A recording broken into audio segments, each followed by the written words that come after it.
नमस्कार, मैं हूं पुनीत पाठक और आप देख रहे हैं मध्य प्रदेश की बात। बहुत स्वागत है आप सबका। चुनावी सियासत की एक अपनी ही तासीर होती है।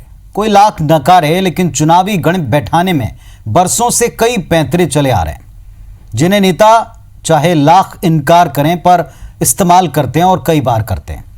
उन्हीं में से एक है ध्रुवीकरण। ये एक ऐसा सियासी पासा है जिसके जरिए अक्सर चुनावी मैदान जीतने की कोशिश होती रही है। और इस वक्त मध्य प्रदेश में सत्ता पक्ष और विपक्ष के लिए 24 सीटों पर होने वाला उपचुनाव साख का सवाल है। इन दिनों प्रदेश के दिग्गज नेताओं के बीच में छिड़ा ट्वीट वार भी इसी तरफ इशारा कर रहा है। ट्वीट वार केंद्रित है अब की बार ध्रुवीकरण पर, जिस पर कुछ आरोप हैं, कुछ उसका पलटवार है।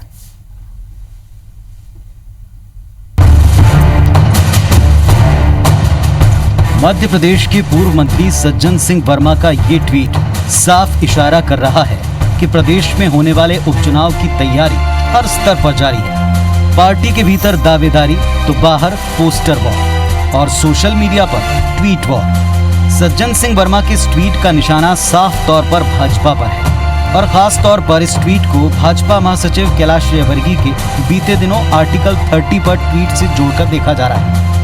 वर्मा का सीधा आरोप है कि भाजपा और आरएसएस लॉकडाउन में फेलुअर से ध्यान हटाने के लिए अपनी पुरानी आदत के मुताबिक लोगों की भावनाओं को भड़काने की कोशिश में है। जब धारा 30 संविधान की धारा 30 में स्पष्ट उल्लेख है, फिर क्यों हम देश में रहने वाले किसी भी व्यक्ति या किसी भी समाज, किसी समुदाय को हम क्यों धर्म के प्रचार और शिक्षा से वंचित करना चाहते हैं? इसका सीधा मतलब है कहीं ना कहीं नरेंद्र मोदी, अमित शाह जैसे लोगों का इशारा है।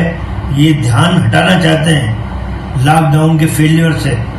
कोरोना के संक्रमण में केंद्र और प्रदेश की सरकार ठीक काम कर नहीं पाई। दूसरी तरफ सज्जन सिंह वर्मा के इस ट्वीट के बाद बीजेपी के राष्ट्रीय महासचिव कैलाश विजयवर्गीय ने अपनी बात पर कायम रहते हुए फिर दोहराया कि देश के संविधान के आर्टिकल 30 का दुरुपयोग हो रहा है, उसका लाभ केवल कुछ लोगों को ही क्यों मिले।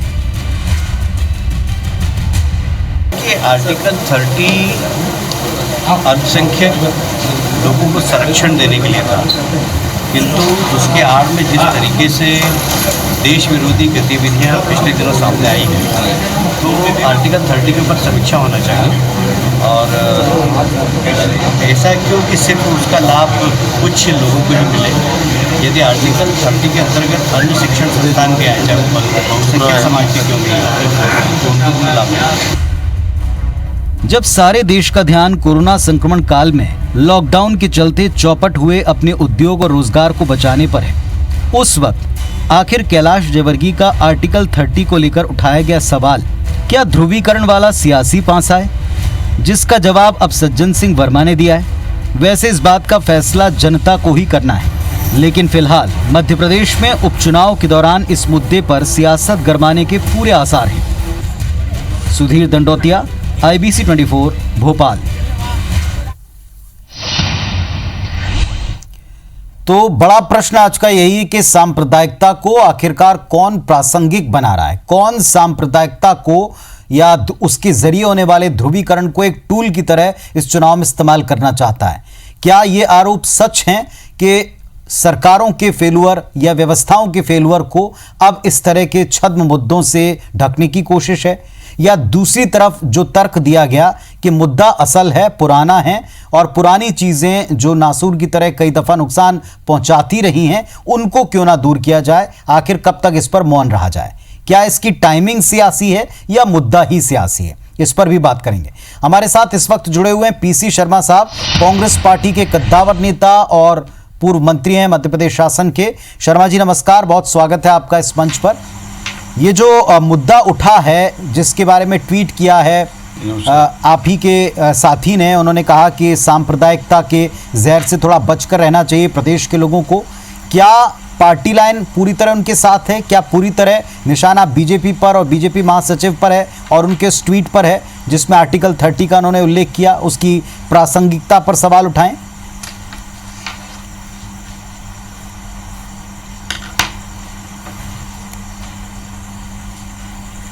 नहीं, मैं समझता हूँ कि वरिष्ठ नेता हैं और वरिष्ठ मंत्री रहे सज्जन वर्मा जी, और निश्चित तौर पर पार्टी लाइन उनके साथ है, क्योंकि जिस तरह से कैलाश विजयवर्गीय जी जो सीनियर लीडर हैं भारतीय जनता पार्टी के, वो एक ट्वीट करते हैं, एक बात उठाते हैं, आर्टिकल जो अनुच्छेद 30(1) है, और जिसमें संविधान ने रिलीजियस एंड लिंग्विस्टिक माइनॉरिटी दोनों को रखा है, और इसमें बौद्ध, सिख, यहूदी, ईसाई, मुस्लिम, इनके एजुकेशनल इंस्टीट्यूट के मामले में प्रोटेक्शन है कि ये एजुकेशनल अपने इंस्टीट्यूट में अपने धर्म की लोगों को बातें, उनकी पढ़ाई ये कर सकते हैं, ये एक दी हुई है।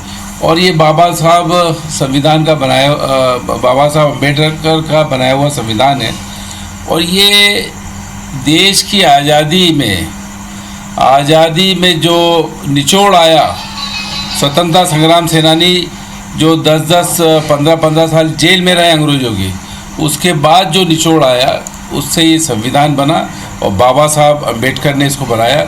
इसलिए इसमें जो रिलीजियस एंड लिंग्विस्टिक माइनॉरिटी हैं, इनके जो हित है, इनके संरक्षण की बात की गई थी और वो रखा गया था। तो मैं नहीं समझता कि ये इस समय कोई मौका नहीं है, जब कोरोना इस समय हावी है। मध्य प्रदेश की बात करें तो इंदौर में 129 जाने चली गई हैं, भोपाल और उज्जैन ये सब हॉट स्पॉट हैं, और 8,000 के करीब संक्रमण मध्य प्रदेश में हो गए हैं, और देश और 300 से ज़्यादा जाने चली गई है मध्य प्रदेश में कोरोना से।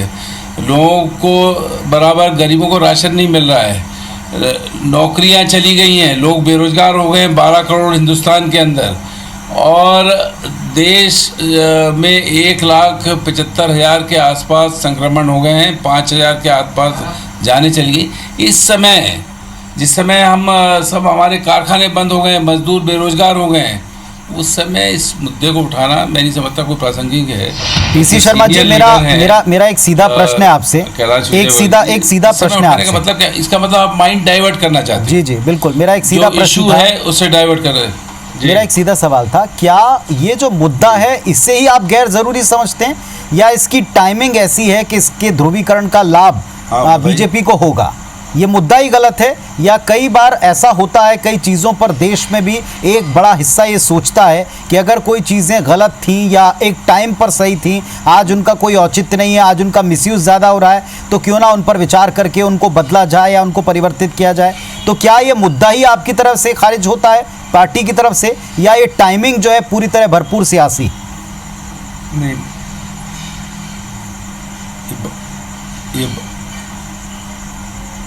ये भारतीय जनता पार्टी के लोग हमेशा से ही बाबा साहब अम्बेडकर के खिलाफ रहे। ये हमेशा कहते रहे कि बाबा साहब अम्बेडकर का संविधान हम बदल डालेंगे। उसी में से एक चीज़ है, ये ट्राई कर रहे हैं कि ये जो अनुच्छेद 30(1) है, पहले इस पर प्रहार किया जाए, इसके बाद वो किया जाए, क्योंकि इनका दिमाग हमेशा से डिक्टेटोरियल रहा है और सांप्रदायिक रहा है। इसको संप्रदायों से जोड़ना चाहते हैं, और चाहे ये इस समय कोरोना से जब देश पीड़ित है, पूरा हिंदुस्तान बर्बादी की कगार पे है, आपकी जीडीपी जो है वो लोवेस्ट 11 साल में 4.1 आ गई, तब इस तरह के मुद्दे की बात करने का औचित्य क्या है? ये इनकी बुद्धि को क्या हो गया है वो मेरी समझ में नहीं आ रहा है। और निश्चित तौर से लेकिन आपको नहीं लगता कि अगर ये असल मुद्दों पर से ध्यान भटकाने के लिए इस तरह के ट्वीट हो रहे हैं, और इनका सियासी लाभ किसको मिलता रहा उसका भी एक अपना इतिहास है, तो इस पर उत्तर देके या उस पर प्रति ट्वीट करके या इस मुद्दे से जुड़ते हुए ट्वीट करके आप पूरी की पूरी बहस को उनके मुताबिक एक दिशा में ले जा रहे हैं?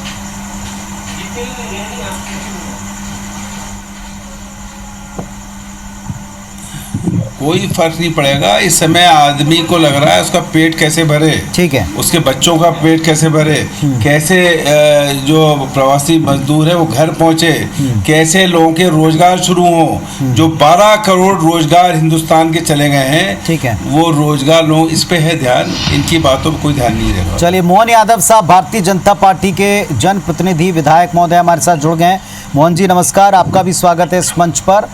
कांग्रेस पार्टी का साफ तौर पर कहना है कि आर्टिकल 30 पर बात करने का ना तो इस वक्त मौका है, लोगों का रोजगार छिना है, लोगों की नौकरियां और व्यवसाय उद्योग सब ठप पड़े हैं। आप नाकामियों को छिपाने के लिए आपके नेता इस तरह के मुद्दे उठा रहे हैं, उछाल रहे हैं, ताकि ध्रुवीकरण और लाभ आपको मिले सीटों पर होने वाले उपचुनाव में। देखिए, कांग्रेस का स्वभाव शुरू से अपने एक वोट बैंक के दृष्टि से वो पूरे समाज में इसी एंगल से दिखता है, इनका इतिहास रहा है और कांग्रेस की गलतियों का इस ढंग से देश में दंड भुगता हमने जम्मू कश्मीर में उठा करके इसको देखा है, जहाँ पर 44,000 से ज्यादा लोगों के प्राण इसलिए गए कि वहाँ 370 का बूथ कांग्रेस ने लागू किया। कांग्रेस हमेशा देश को हिंदू, मुसलमान, सिख, ईसाई इसी एंगल से देखती है। कांग्रेस वो कभी नहीं करने जाएगी जहाँ समाज एकजुटता के साथ खड़ा रहे, एक देश में एक कानून, एक भाषा, एक विधान, एक विधान, ये जो अलग अलग प्रकार की जो बात लाते हैं वो ये लाते हैं। हम तो एकजुटता की बात करते हैं। पूरा हिंदुस्तान एक है, एक भारतीय, एक भाषा, सबसे ऊपर देश, ये जो सरल सूत्र है, सूत्र तो कांग्रेस कभी नहीं मान सकती, क्योंकि कांग्रेस का जन्म ही कांग्रेस के बजाय इंग्लैंड के किसी व्यक्ति के माध्यम से हुआ, तो इनकी जड़ से जुड़ने की कभी भावना रही नहीं। आज भी बात करो, जब आप बताइए कि हमारे देश के अंदर आपने देखा कि एक पर्टिकुलर जमाती के द्वारा पूरे देश में कोरोना फैला गया, लेकिन जमाती के बारे में कोई कांग्रेस के लोग बोलने को तैयार नहीं। अब बताइए इसमें क्या गलत है अगर ये आपने मरकज के माध्यम से पूरे देश को देखिए मोहन यादव साहब, जमातियों के मुद्दे पर सारा देश एक राय रखता था कि न केवल जमाती बल्कि जो भी कोरोना से जुड़े संक्रमण को फैलाते हैं वो सब देश के गुनाहगार हैं, उन सबको कानून के मुताबिक, तय नियमों के मुताबिक सजा मिलनी चाहिए। मुद्दा ये कि जब सब लोगों का रोजगार, काम धंधा चौपट है, तब उस समय क्या आर्टिकल 30 पर सरकार आपकी केंद्र में, आप इसके पहले जम्मू कश्मीर समेत धारा 370 समेत कई ऐतिहासिक फैसले कर चुके हैं, तो उस समय जो काम आपको पार्टी फोरम पर बात रख के उठाना चाहिए, उसमें सार्वजनिक ट्वीट करके इस मौके पर, इस टाइमिंग के ऊपर, क्या ये कोरी सियासत नहीं है? नहीं, कैसे आप कोई सियासत कह सकते? जब हम जम्मू कश्मीर की बात करते थे तब आप कहते कि आप कैसी बात कर रहे हो, जब हम राम मंदिर की बात करते तब आप कहते थे ये सबके बीच में पार्टी फोरम में करिए। जब आज हमारी सरकार है देश में, प्रदेश में, तो हम अपना सार्वजनिक रूप से विचार व्यक्त करके जनता के बीच में अभिमत बनाने क्यों नहीं जाएंगे? हमको जब एक क्या ये अभिमत बनाने का सही समय है आपके मुताबिक मोहन जी? क्या ये अभिमत बनाने का सही वक्त है? भाई कोरोना से निपट रहे हैं लोग, घरों में विचार डालने में क्या गलत है? जी शर्मा जी उत्तर दें इस बात का। और क्या कांग्रेस पार्टी ने हमेशा धर्म की राजनीति की है, जैसा आरोप है आप पर? ये मोहन यादव जी से पूछना चाहता हूं मैं, मोहन यादव जी से मेरा सवाल है, मेरा सवाल है क्या आप बौद्ध और सिख के खिलाफ हो? क्या बौद्ध समाज और सिख समाज के खिलाफ हो? क्या आवाज बहुत कम है, क्या कह रहे? क्या आप बौद्ध और सिख समाज के खिलाफ हैं बीजेपी, या आप क्या उनके खिलाफ हैं? क्या उनके खिलाफ हो? क्या किसी समाज के खिलाफ नहीं, हम सबके साथ में वो जो बंधन है जिन कारण से समाजों में दूरियां होती है वो खत्म करना चाहते हैं, से उनको भी फायदा मिल रहा है। नहीं, ये बताओ, ये बौद्ध समाज और सिख समाज इनके खिलाफ हो गया? नहीं, खिलाफ तो जब बाबा साहब अम्बेडकर की मूर्ति पे हम जाते हैं और वहाँ फूल चढ़ाते हैं, तो आपकी सरकार धारा 188 लगा देती है, हम पे लगा देती है। तो बौद्ध और सिख समाज के खिलाफ हो क्या? बता दो। मैंने फिर निवेदन किया कि भारत के सभी समाजों के साथ लेके चलना ये भाजपा की अपनी पद्धति है, लेकिन समाजों के सेक्टर में अरे अनुच्छेद 30(1) को खत्म करने की बात कर रहे हो आप बाबा साहब अम्बेडकर के खिलाफ हो क्या? आप यादव हो, ये बताओ, बाबा ओबीसी में आते हो, बाबा साहब अम्बेडकर के खिलाफ हो क्या? अरे ये आपने कहां से नई बात खड़ी कर दी? बाबा साहब के खिलाफ कौन है? बाबा साहब के खिलाफ कोई नहीं, बाबा साहब के खिलाफ कांग्रेस। ये बाबा साहब अम्बेडकर ने डाला है। बाबा साहब को चुनाव में कभी जीतने नहीं दिया। बाबा साहब अम्बेडकर, ये बाबा साहब अम्बेडकर ने बनाया है, ये अनुच्छेद 30(1) डाला है संविधान। बाबा साहब अम्बेडकर ने बौद्ध और सिख को भी दी है इसमें। बाबा साहब की कई बातों को कभी कांग्रेस ने नहीं माना, बाबा साहब को नहीं माना, बाबा साहब की अरे पर ये बाबा साहब अम्बेडकर ने डाला है ना, ये अनुच्छेद 30 है ये इसमें। अरे आप कहाँ जानते हो बाबा साहब को? ये आपका क्या लेना देना? ये बाबा साहब अम्बेडकर, पंडित नेहरू, सरदार पटेल, मौलाना अबुल ये जेल में रहे अंग्रेजों की। आप कहाँ थे उस समय? अरे भारतीय जनता पार्टी या आरएसएस का कोई आदमी गया जेल?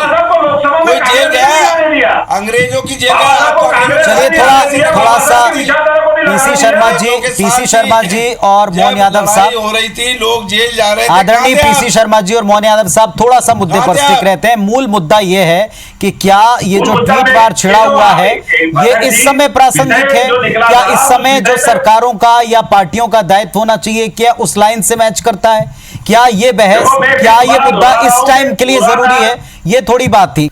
तो पीसी शर्मा जी और मोहन यादव साहब हमारे साथ में जुड़े हुए हैं और जो ट्वीट के केंद्र में सांप्रदायिकता का आरोप और इसे कौन प्रासंगिक बना रहा है, क्या इस वक्त ये उचित वक्त है, इसको लेकर आज हम डिबेट कर रहे हैं, इसको लेकर हम बातचीत कर रहे हैं। दोनों ट्वीट आपके नजर में हैं, लोगों को ये फैसला खुद लेना है कि कौन इस पर कितनी सियासत करा। मोहन यादव साहब, सवाल ये नहीं था कि आर्टिकल 30 को लेकर, उसके औचित्य को लेकर आप क्या राय रखते हैं, पार्टी क्या राय रखती है, या उस पर जनमत बनाया जाए। इस वक्त चाहे केंद्र में आपकी सरकार हो चाहे राज्य में आपकी सरकार हो, पूरी पार्टी, पूरा देश जो है रिवाइव कर रहा अपने आप को कोरोना संकट से। उस वक्त आपको इस नियम की याद आ रही है, इस आर्टिकल की याद आ रही है, इस पर प्रश्न है। देखिए, बाधक मुद्दा ये है कि आज मोदी सरकार का 1 साल होने आया और मोदी सरकार जी के, केंद्र सरकार के द्वारा कई ऐसे निर्णय खास करके हमारे सबके सामने धारा 370 से लेकर के कई देश हितैषी निर्णय लागू किए गए। ऐसे में हमारे अपने जो विचारधारा के आधार पर अगर अपन कोई बात कर रहे हैं तो उसका अर्थ ये नहीं होना चाहिए कि हमने पर्टिकुलर इस समय का दुरुपयोग किया। अब ये बात तो ये कांग्रेस का जो मैंने आपसे ये ट्वीट 2 दिन पहले का है मोहन यादव साहब, 2 दिन पहले का ये ट्वीट है, ये गुरुवार का ट्वीट है। गुरुवार को किया गया ट्वीट था कैलाश विजयवर्गीय जी का, गुरुवार को किया गया ट्वीट था कैलाश विजयवर्गीय जी का, जिस पर आज सज्जन सिंह वर्मा ने एक ट्वीट किया है।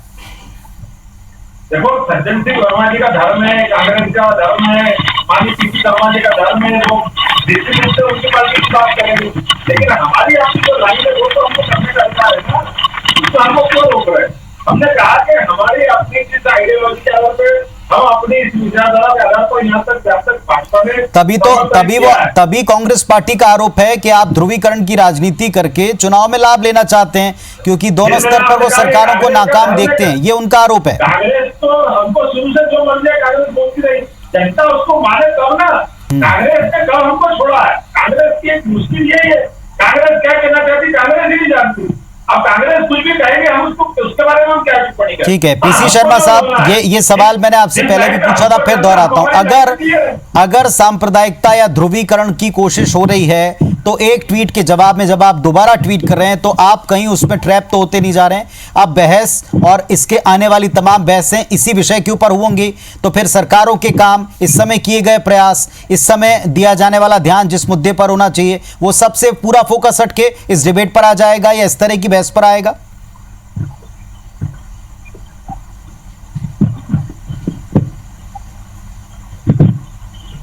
मेरा कहना इसमें यह है कि इस समय देश कोरोना से लड़ाई लड़ रहा है।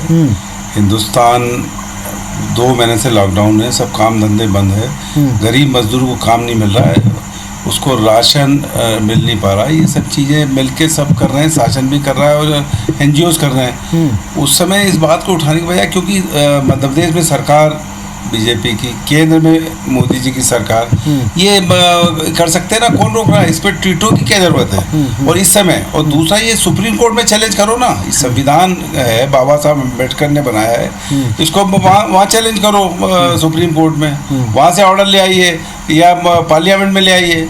पर इस तरह इस समय बात करना, वैसे ये इन लोगों में इतनी थोड़ा ये गलत ट्वीट कर दिया इनने, क्योंकि जो 24 जगह जो चुनाव हैं उन चुनावों में ये जो तबका है वो बाबा साहब अम्बेडकर के समर्थक तबके ज़्यादा हैं, और वो जब ये देखेंगे कि ये ट्वीट किया है कि बौद्ध और सिख ये जो फैसिलिटी मिल रही है वो लिंग्विस्टिक और धार्मिक आधार पे उस पर रोक लगाना चाहती है Bharatiya Janata party article 30A को खत्म करके। तो ये तो इनके खिलाफ जाने वाला है चुनाव में। मोहन यादव साहब उत्तर दें। गलती कर गए, इनकी समझ में नहीं आया कि आर्टिकल 30A क्या है, इससे क्या नुकसान होने वाला है, क्योंकि इससे सिद्ध हो रहा है कि बाबा साहब अम्बेडकर के खिलाफ है, ये बौद्ध धर्म के खिलाफ हैं, ये सिख के खिलाफ हैं, ये SC ST के खिलाफ हैं। इन्होंने जब इनकी सरकार थी तो जहां एक तरफ किसानों को गोली मारी थी तो दूसरी तरफ ये मुरैना के अंदर ये जो SC के लोग थे, जो दलित लोग थे, उनको गोली से मार के उनकी जानें ले ली थी। और इनका विरोध मुरैना ग्वालियर में, और उसका जो खामियाजा इन 16 सीट में भी ये जीतेंगे। और 16 सीट में बड़े दुख के साथ यादव जी भी 1984 के सिख दंगों में कमलनाथ जी की भूमिका क्या थी, ये आज भी लोग जनता जवाब मांग रही है। दिल्ली में आपकी पार्टी को छिपाते फिरती है, आप किस मुंह से किसी को लड़ाने की बात करोगे? आपको तो अधिकार ही नहीं है इस की बात करने का। चलिए अब दोनों तरफ से, दोनों पक्षों से, यादव साहब और शर्मा जी, आप दोनों तरफ से जिस तरीके की बातें सामने आ रही हैं, जिस तरह के उत्तर दिए जा रहे हैं, एक बात तो पूरी तरह स्पष्ट है कि आम जनता अपने मुद्दे सॉल्व कराना चाहती है। क्या व्यवस्थाएं सरकार दे रही है और क्या विपक्ष उन पर नजर रख रहा है, उस पर उनका ध्यान है। ऐसे में क्या ये मुद्दे, क्या ये ट्वीट वॉर उनको खुश कर पाएगा या उनको अपने आप से जोड़ पाएगा, ये कुछ वक्त में ही जरूर पार्टियों को पता चलेगा। लोग समझ रहे हैं कि इनके क्या वास्तविक अर्थ हैं। बहुत शुक्रिया आप दोनों का, नमस्कार।